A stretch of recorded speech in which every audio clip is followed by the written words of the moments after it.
आइए आज हम लोग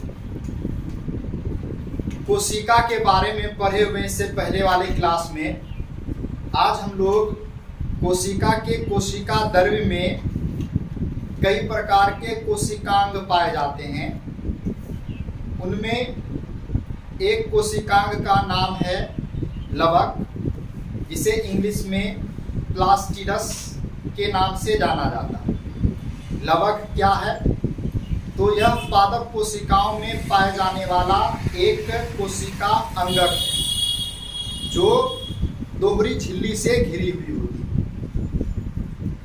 लवक तीन प्रकार के होते हैं।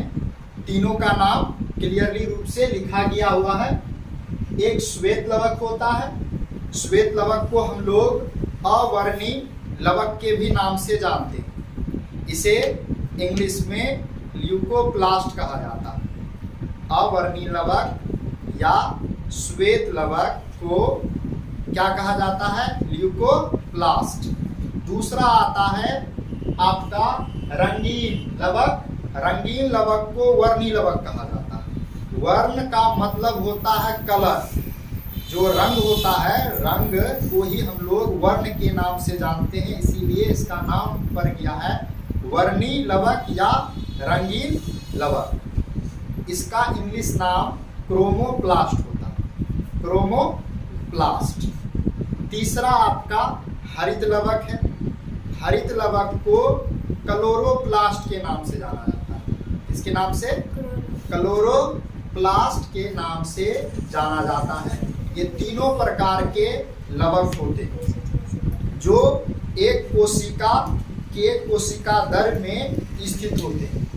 ये लवक अंडाकार होते हैं। अंडाकार यानी कि गोलाकार जैसे दिखते हैं। तो अब हम लोग एक एक करके सभी को डील करेंगे।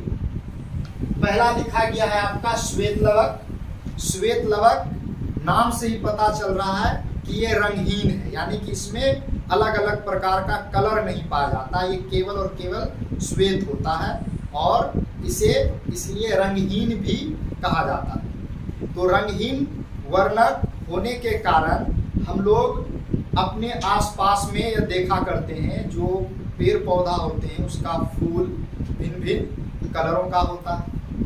फूल, कुछ पत्तियां भी पेड़ पौधों की है ना, अलग अलग प्रकार के रंगों की होती है।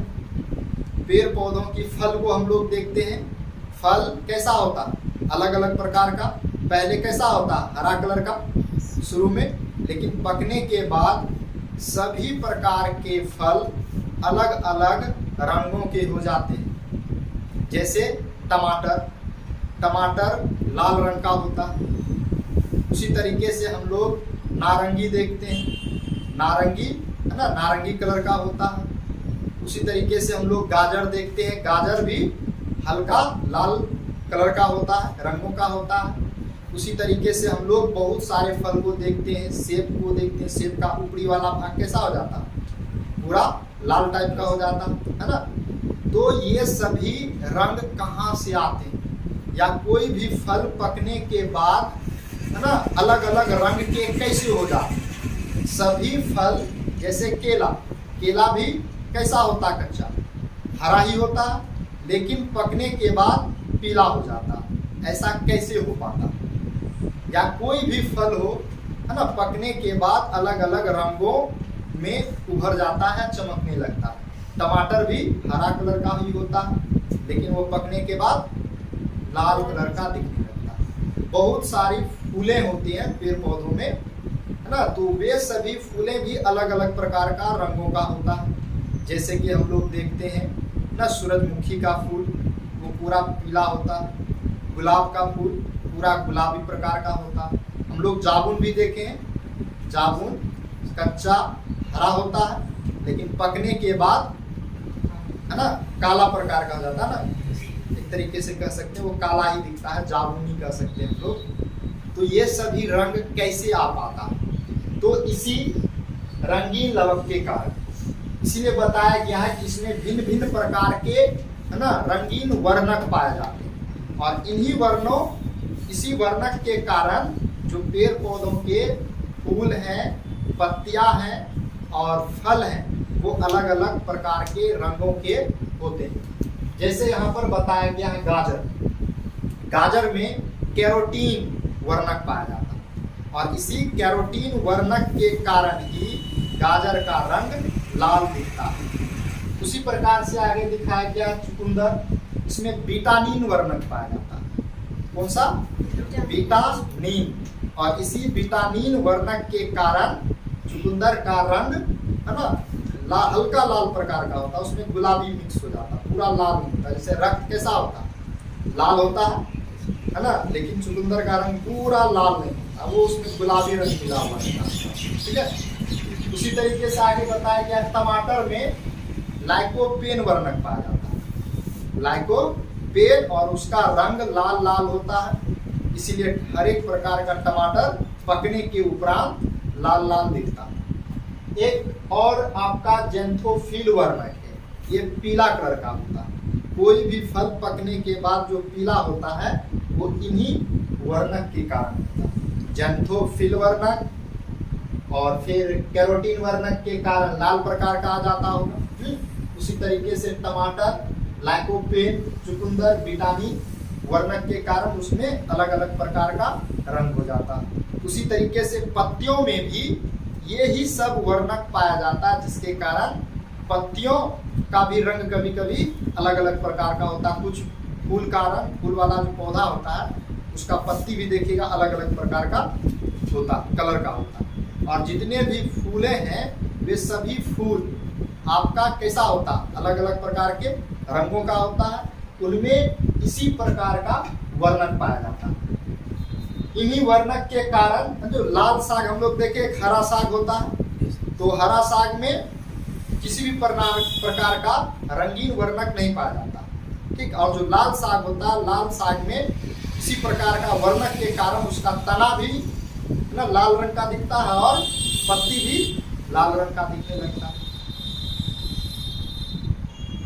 अगला आता है हम लोगों का हरित लवक। हरित लवक क्या चीज है?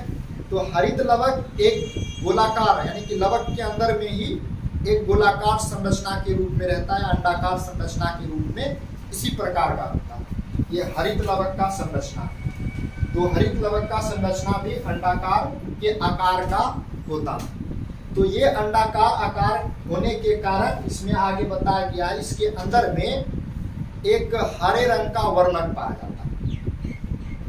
हरित लवक के अंदर में एक हरे रंग का वर्णक पाया जाता है, जिसे हिंदी में हम लोग पर्णहरित कहते हैं। क्या कहते हैं?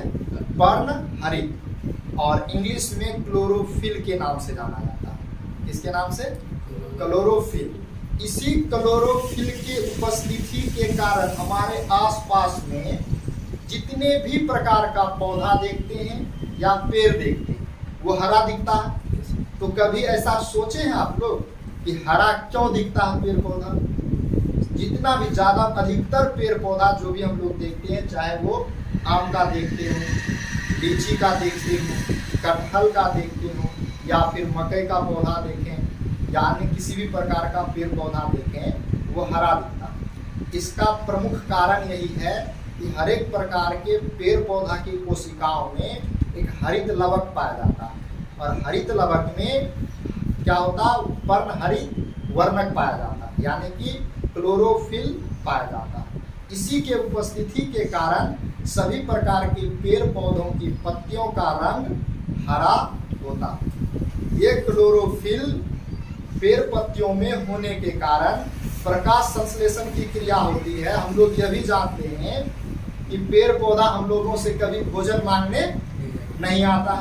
क्यों नहीं आता है?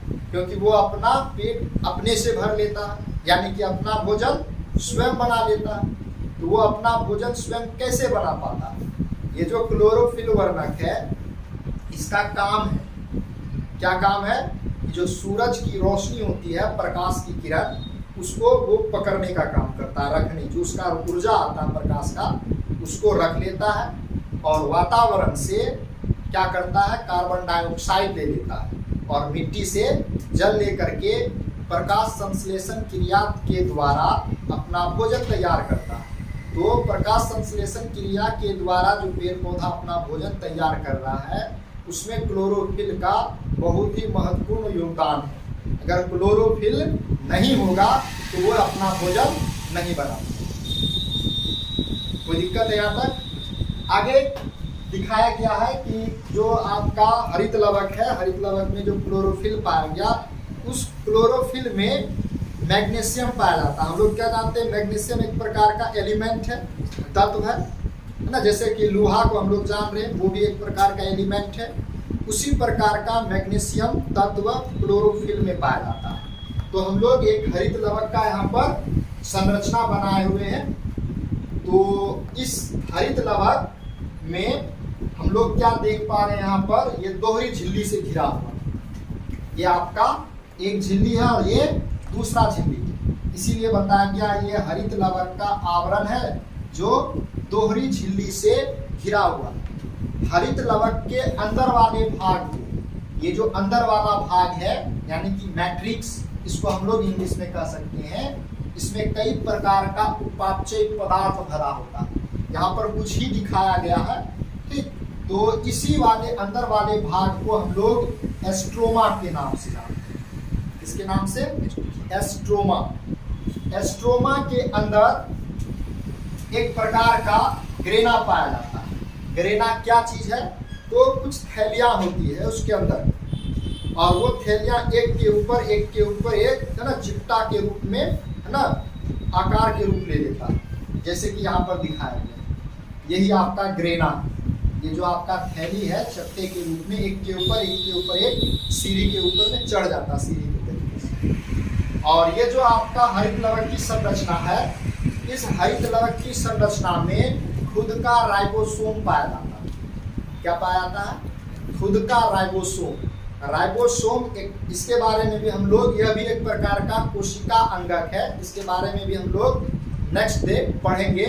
राइबोसोम को प्रोटीन निर्माण करता है। ये राइबोसोम जो है आपका प्रोटीन निर्माण करता है, यानी कि इसको जो भी प्रोटीन चाहिए ये अपना प्रोटीन खुद से बना देता है। अब हम लोग यह जान लिए कि पेड़ पौधा अपना भोजन अपने से बनाता है। किसके कारण बना रहा है?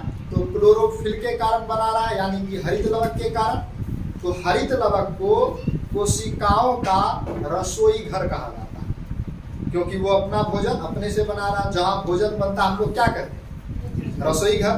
तो वह अपना भोजन स्वयं बना पा रहा है, इसलिए हरित लवक को हम लोग क्या कहेंगे? कोशिका का रसोई घर के नाम से जानते हैं। आगे वही आपको डिफाइन कर दिया गया है।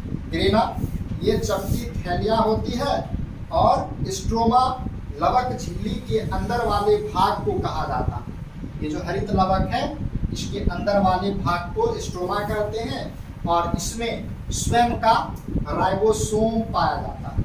राइबोसोम का कार्य होता है प्रोटीन का निर्माण करना। क्या कोई दिक्कत है?